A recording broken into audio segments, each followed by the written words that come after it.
ahora con un entrevistado. Bueno, Jorge Hernández, compañero de la Facultad de Ciencias Económicas, docente de la Universidad Nacional de Río Cuarto, que recientemente publicó un artículo en el Megáfono, porque, bueno, se conoció que Cotreco cambió de manos, ¿no? Y ahora uno de sus dueños es también dueño de un equipo de la NBA. Y bueno, más allá de lo gracioso que pueda resultar, también es al menos curioso preguntarnos, ¿no? Esto, cómo de repente un dueño de un equipo de la NBA se interesa por comprar una empresa de recolección de basura, ¿no? Que opera en lugares recónditos como nuestra ciudad. Y a partir de eso, un poco supongo que por esa motivación, Jorge escribió este artículo que les menciono, que se llama En todos los intersticios, y un poco el título también es muy interesante porque hace referencia a esta capacidad del capital transnacional, ¿no? De ir filtrándose por todas partes hasta llegar hasta lugares como este, y un poco la idea de charlar, bueno, ¿por qué? ¿Por qué eso? Bueno, eso sí es una pregunta.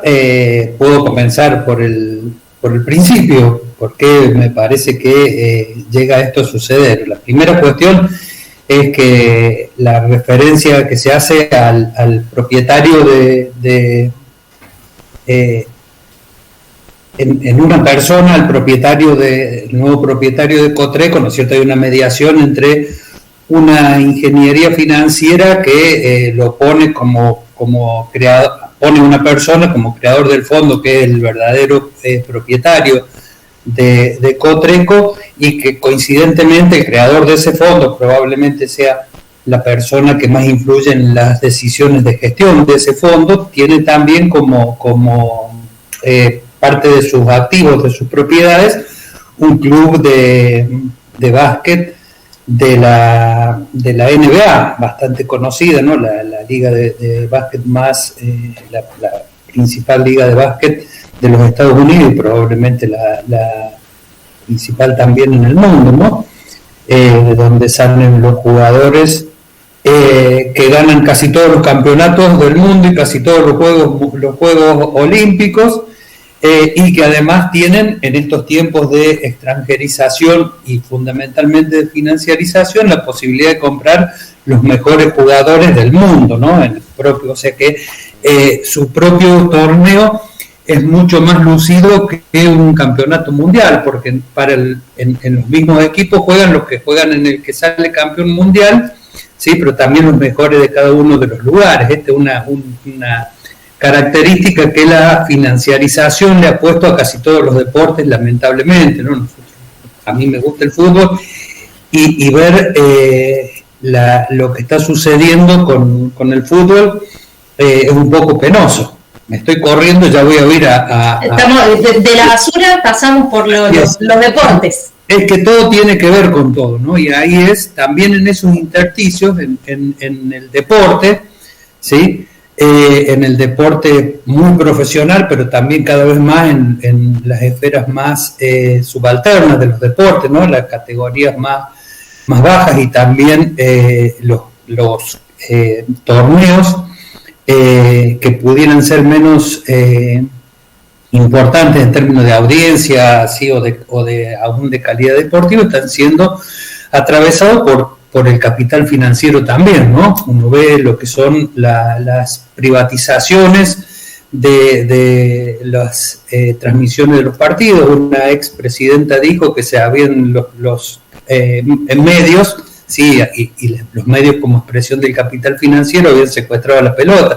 Me pareció una parábola interesante, ¿no? De cómo hay un espacio del capital bastante novedoso para la etapa histórica que se está viviendo, ¿no? Porque ha logrado perforar o penetrar en todos estos intersticios, ¿no? Y en lo que refiere concretamente a por qué puede motivarlo, ¿no? Esto uno puede entender que un fondo financiero importante compre un club de básquet tan importante como los Pistons Detroit, ¿no?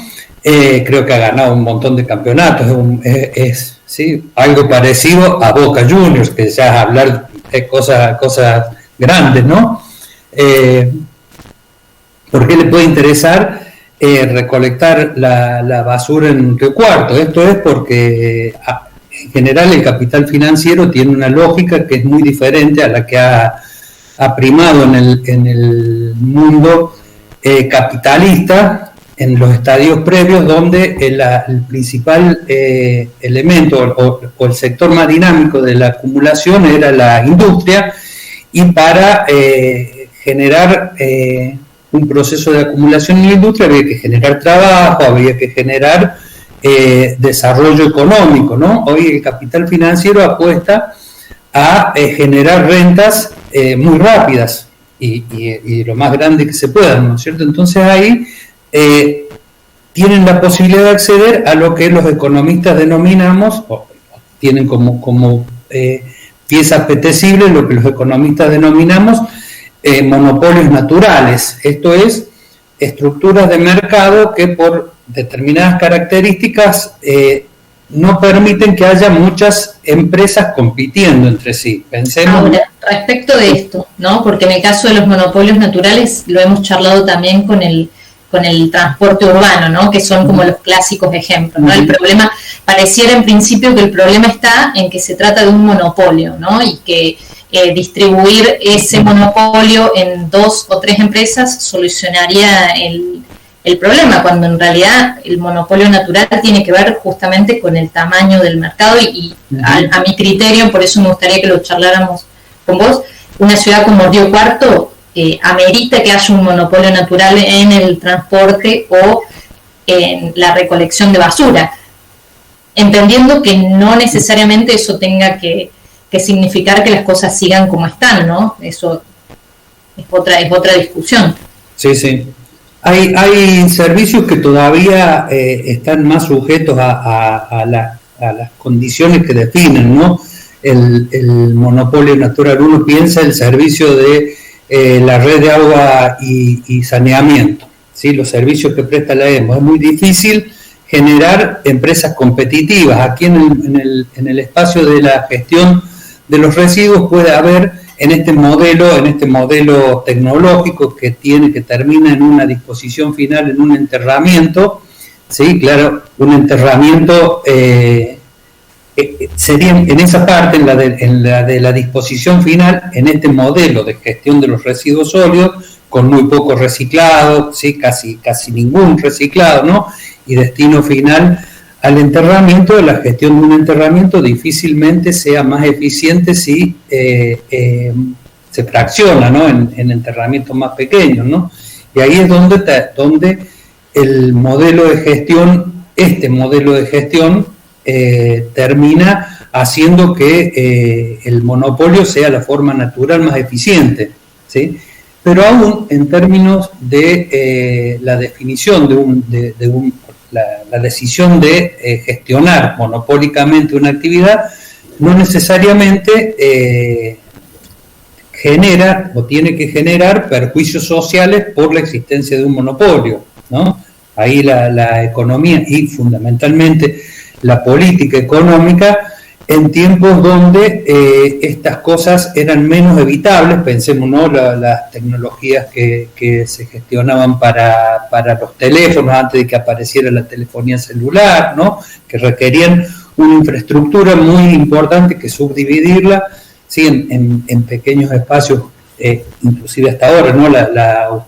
Vemos que la televisión por cable en Río Cuarto sigue siendo un monopolio, fuertemente un monopolio natural, porque en estas cosas, aunque exista una posibilidad tecnológica de abrir, si ya hay una empresa que está consolidada, es muy difícil poder competirle en iguales términos, ¿no? Porque tiene unas ventajas de costo importantes.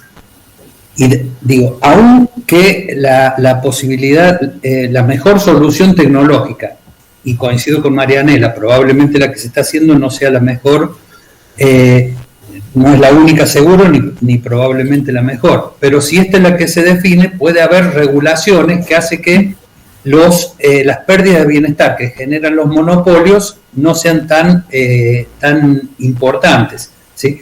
Pero esto requiere una disputa política con el capital que gestiona el emprendimiento productivo, ¿no? Sí, básicamente el problema no es el monopolio, sino la falta de regulación de ese poder de monopolio y el uso que se hace, vos incluso en la nota lo mencionás, de esa renta diferencial, de esa renta extraordinaria, que de alguna manera vuelve atractiva una empresa como Cotreco para un dueño supermillonario, dueño de un equipo de la NBA, bueno, que lo hace atractivo, esa renta diferencial y esa escasa regulación, ese básicamente es el problema. Por ahí, en ese sentido, a mí me gustaría que vos comentaras un poco, porque para los más jóvenes, como los que estamos acá, todos jóvenes, conductores, y la columnista, y el productor también, todos jóvenes, muy jóvenes, pareciera como que esta modalidad de gestión de los residuos, ¿no?, ha sido la que ha estado siempre, y no ha sido siempre así. Ha habido otras experiencias en esta misma ciudad, no estamos hablando de otros lugares de la Argentina ni del mundo, sino en el mismo Río Cuarto ha habido otra experiencia de cómo gestionar de una manera distinta este monopolio natural que genera estas rentas diferenciales, ¿no? Y eso un poco fue la experiencia de Gamsur que me gustaría que compartieras un poco con nosotros. Sí, me sumo también con algo ahí. Ahora quizás la información, dado la época en la que vivimos, quizás sea de más fácil acceso, ¿no? Pero en los 90 se hablaba de que los servicios estatizados generaban pérdidas. Bueno, ahora podemos ver claramente, dado a este cruce de información y la información que tenemos a la mano, y por supuesto también la información que en este momento nos trae Jorge a la mesa, bueno, evidentemente estos servicios no dan la pérdida, sino que dan ganancias extraordinarias que permiten precisamente que empresas internacionales se estén fijando en esto. Sí. Ahí hay dos cuestiones. Una es que puede ser que den pérdidas si están gestionados en manos del Estado, porque el Estado decide que lo tengan, ¿no es cierto? La pérdida de una empresa monopólica en manos públicas, ¿sí?, es un subsidio a los usuarios, ¿sí?, excepto que sea, ¿sí?, mal gestionada, ¿no? Pero yo creo que el Estado tiene la posibilidad de gestionar tan eficientemente una estructura productiva que no es muy compleja como la de los residuos sólidos, y además puede gestionar, sí, uno mira a otros estados o los estados de otros países que gestionan la producción de bienes y servicios mucho más sofisticados que estos, con niveles de eficiencia tan o más altos que los de la empresa privada, ¿no? Que a veces la empresa privada tiene objetivos que no necesariamente son ser eficientes, sí, siempre tener la mayor tasa de ganancia, ¿sí?, que a veces son objetivos que no necesariamente son complementarios. Y esto tiene que ver con la experiencia que ha vivido la ciudad de Río Cuarto, y la que voy a comentar ahora. La ciudad de Río Cuarto, hasta los años 90, como todos los municipios, sí, que gestionaban monopolios naturales, como el de los residuos sólidos urbanos, lo hacía de manera pública. Había una empresa de la propia municipalidad que se encargaba del enterramiento de los residuos sólidos urbanos. Con la moda de las privatizaciones, en los 90 se privatiza el servicio. Tiene diferentes empresas, han sido propietarias o han sido concesionadas por la municipalidad para gestionar este servicio de manera privada. Entre ellas, en algún momento, la empresa prestataria era de propiedad del grupo SOGMA, ¿no?, que después uno de los integrantes del grupo SOGMA fue presidente del país. Cliva, ¿no? Sí, y otras denominaciones también hubo. La última me parece que se llamaba ASEO, la última concesionaria antes de el cambio de gestión. En la gestión del ingeniero Cantero como intendente se define modificar, estaba por vencer el contrato que tenía la concesión, y aprovechando la finalización del contrato para minimizar costos públicos, de indemnizaciones y demás, se esperó hasta la finalización del contrato y se decide crear una empresa mixta aportando capital el propio municipio y otros empresarios privados de la ciudad. Se hizo un proceso de selección de socios públicos, ¿sí? Podía participar cualquiera, se convocaba a un lugar en una hora y participaban de la estrategia de diseño del instrumento los que quisieran participar, ¿no? Al final terminaron participando, no me acuerdo si eran 11 o 14 empresas en GAMSUR, empresas privadas de la ciudad, la mayoría vinculadas a la construcción. Paralelamente se fue generando otra empresa que también atendía servicios públicos, que se llamó Semiunsur, que esa empresa estaba encargada del mantenimiento de la infraestructura urbana, ¿no? Lo que es pavimentación, cuidado de calles y otros, todo lo que son espacios públicos. Volviendo a GAMSUR, se crea una empresa al vencimiento del contrato que tenía con la privada. El Consejo Deliberante aprueba la asignación de un contrato de manera directa con esta empresa porque los gobiernos locales, provinciales o nacionales pueden contratar con empresas que tenga al propio Estado como socio, no importa la participación que tenga. Con una sociedad de economía mixta puede ser una contratación directa, no es imprescindible generar una licitación. Porque el Estado está participando, es parte de los integrantes del... En la sociedad de economía mixta, independientemente de cuál sea la participación que tenga, y en GAMSUR tenía solamente un 10%, eso le daba derecho a 1/3 del directorio y a la designación del presidente.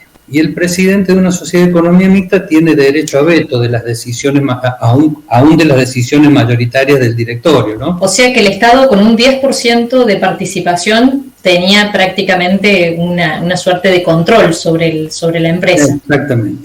Exactamente. Y esto en el acuerdo de societario esta cosa estaba muy clara, ¿no? O sea, hay un conjunto de empresarios que estaban dispuestos a hacer esta alianza.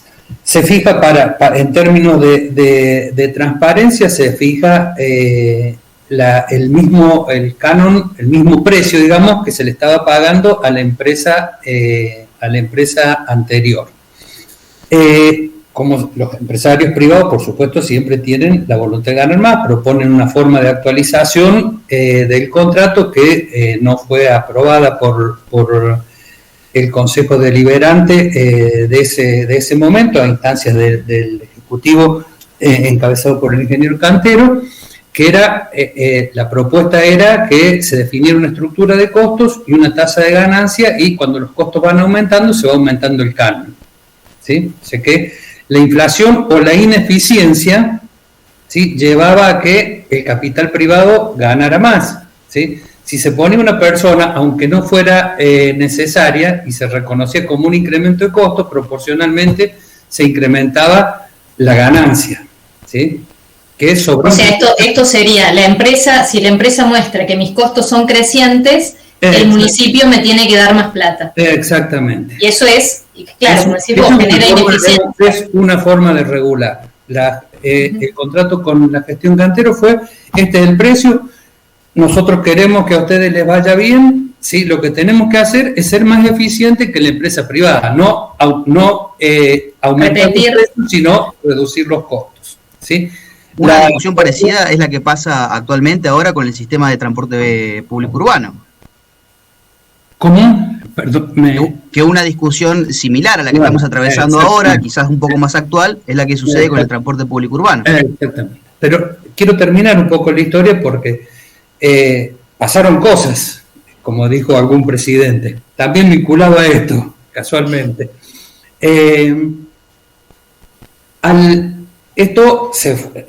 tema de la calidad, cómo lo teníamos desde la política garantizado, ¿sí? La empresa, ¿sí?, cuando el vecino mal servido se enojaba, sabía quién ir a reclamarle, ¿sí?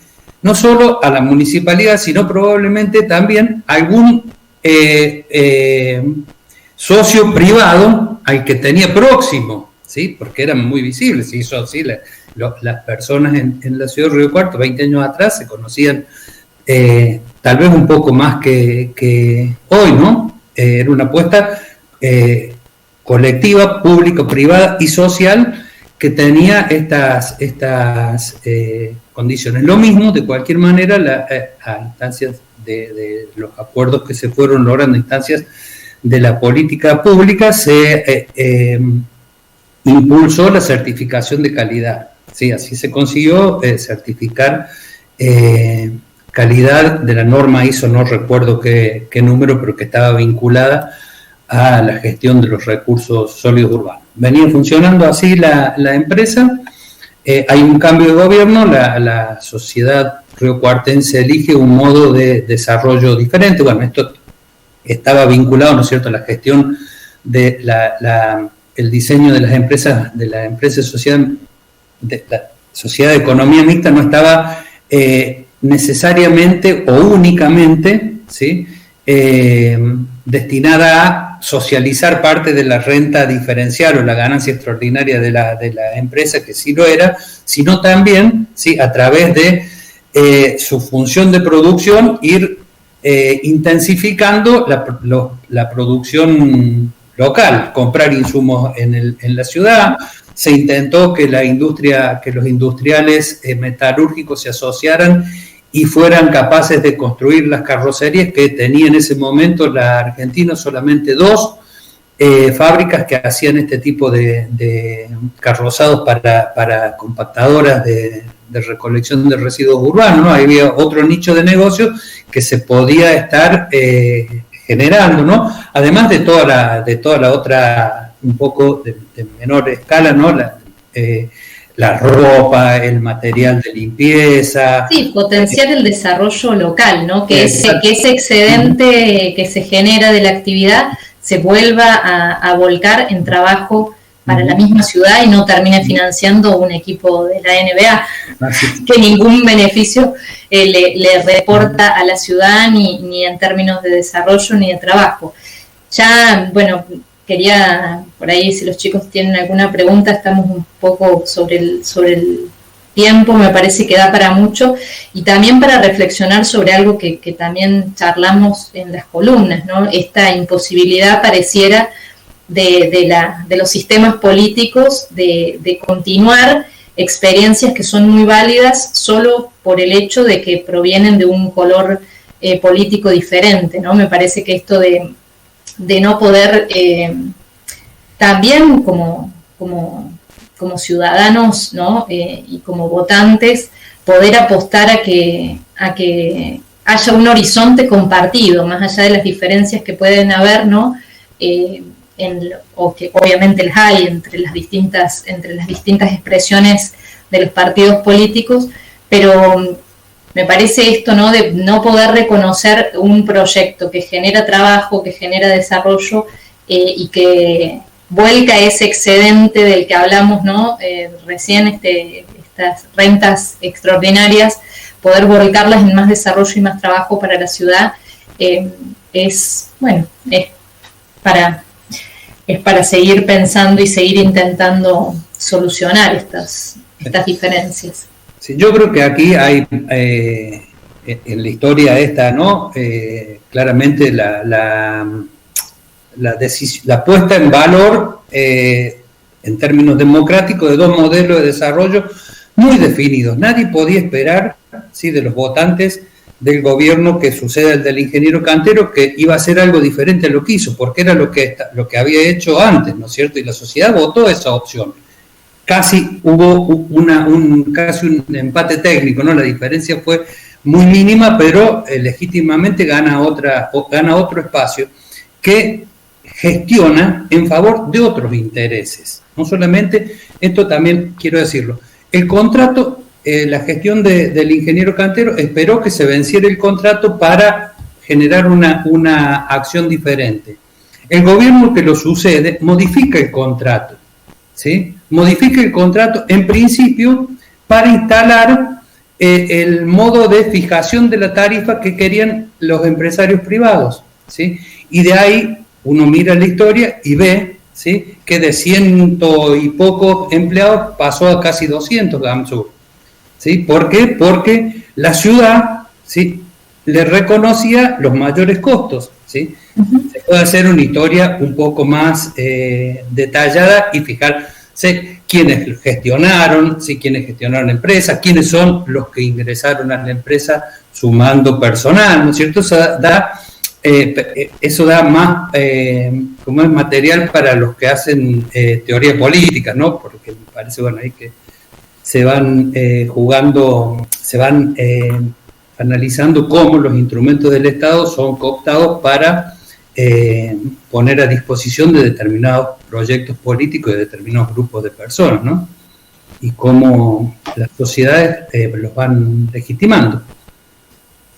Como para ir cerrando, bueno, desde luego agradecemos a Jorge Hernández, estamos dialogando con él en función de una nota que ha publicado en el Megáfono, a raíz de esto que estamos dialogando, precisamente cómo Cotreco ha sido vendido a una empresa yankee de América, bien, y para quienes le deseen profundizar un poco más en todos los intersticios, en la nota que ha publicado Jorge Hernández en el Megáfono, una nota por demás interesante que invitamos a todos y a todas a que puedan acceder y leerla allí. Como reflexión final, tanto Jorge como para Marianela, pareciera que la especialización de los servicios, bien, hace que todo tienda a la monopolización de los mismos, ¿no? De los servicios en general, ahora que también está en agenda el tema de la Cuenca del Plata, de la mal llamada hidrovía. Entonces, ¿qué se puede hacer frente a un Estado como los latinoamericanos, que los caracteriza y por ahí que tienen unas palancas un poco flojas a la hora de ponerle límites al capital concentrado multinacional? Bueno, sobre esto, la verdad que yo creo, ¿no? Y en esto valoro, ¿sí?, las primeras acciones que tuvo la gestión del presidente, del gobierno del presidente Fernández, ¿no?, cuando se encuentra con el problema que le deja, el problema central que hereda, uno de los dos problemas centrales, ¿no? Uno fue la destrucción del aparato productivo y la pobreza que eso genera, y el otro, el endeudamiento, ¿no?, el problema de la deuda que hubo que resolver desde el primer día, ¿no? Y esto es disputar contra el capital financiero que se va metiendo hasta en la basura de Río Cuarto, ¿sí? Que esto da una idea de la envergadura que tiene, ¿no?, la capacidad, ¿sí?, de penetrar en todos los lugares, y que la única manera que las sociedades tienen de defenderse de tamaño poder es a partir de la construcción de un poder político que, como fue en el pasado, disputaba con el capital niveles de bienestar, ¿no? Y esto, digo, las primeras acciones del presidente Fernández fue ir y hablar con presidentes europeos, con el Papa, ¿sí?, tratando de generar una alianza política que le permitiera a la Argentina ir y negociar con los acreedores privados en un primer momento, y ahora todavía pendiente la negociación con el Fondo Monetario, ¿sí?, a partir de esto, ¿no?, de la expresión, que la política vuelva a ser la expresión, ¿sí?, de las necesidades populares, y que desde ahí los políticos se empoderen y tengan primero la voluntad de hacerlo, ¿sí?, y después, ¿sí?, el respaldo para generar este tipo de disputas, ¿no? No hay, si estas cosas, si la política no consigue generar un volumen de poder que le permita re-regular, ¿sí?, al capital financiero, el destino de la humanidad es complejo, ¿no? Porque cada vez esto va a haber una gestión más monopólica, no solamente de los servicios hoy monopólicos, sino de todo. Uno está viendo, ¿no?, la concentración que hay en Argentina en el comercio minorista, la concentración que hay en Argentina en casi todos los espacios de la producción, ¿no? Y eso no necesariamente, para que haya rentas monopólicas, sí tiene que haber un monopolio. Puede haber unos pocos que nosotros los economistas llamamos oligopsonios, y que cuando se ponen de acuerdo entre ellos, nosotros le decimos coluden, generan rentas de igual magnitud que las monopólicas, ¿no? Es importante esto, Jorge, que mencionás, a pesar del panorama desalentador por momentos, seguir apostando frente también a un panorama que por ahí se parece, con sus salvedades, ¿no?, que son grandes, a las del 2001, con esta cuestión de la creciente antipolítica, ¿no?, del que se vayan todos. Es importante despedirnos con un llamado diciendo, bueno, como la pandemia lo ha demostrado, solamente la política y un Estado fortalecido y con horizontes claros, fundamentalmente, y determinado, va a ser quien pueda ponerle un tope frente al avance del capital financiero transnacional concentrado, que se mete en todos los intersticios, y ahí enlazamos con la nota que escribiste en el megáfono, a quien recordamos, a todos y a todas, recomendamos leer de corazón. Así que, Marianela, te dejo tus palabras para que despidas esta nota. Bueno, nada, muchísimas gracias. Sí, coincido con la reflexión de Marcos, la importancia siempre de volver a pensar en eso, ¿no? En que la única chance que tenemos de conseguir un poco de bienestar para las mayorías y de intervenir en esta distribución cada vez más brutal y más desigual del ingreso es fortaleciendo un Estado presente, como decías vos, y dándole a la política el rol que tiene que tener y la importancia. Muchísimas gracias, Jorge, y bueno, chicos, seguiremos viéndonos virtualmente, pero nos seguiremos viendo por este medio. Un abrazo a todos.